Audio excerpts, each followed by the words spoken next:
আসসালামু আলাইকুম। স্থানীয় মার্কেটে মাছের বাজারে মাছ সস্তা, প্রচুর পরিমাণে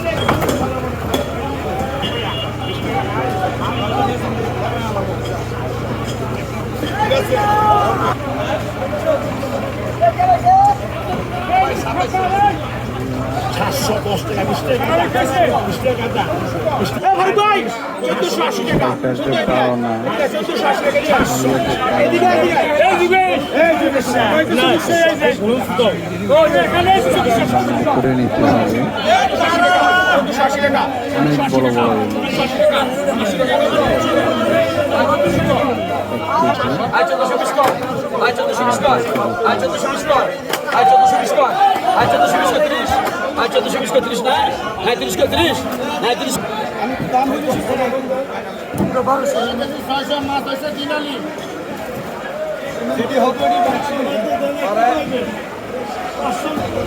বারোশো টাকা দেখ দেখ 1200 টাকা 1200 টাকা 1200 এদিকে আয় তাহলে ভাই ওটি দেখ দেখ ওই যে কুটলাটি দেখ 80 80 বড় ভাই 80 80 80 90 80 90 80 90 80 90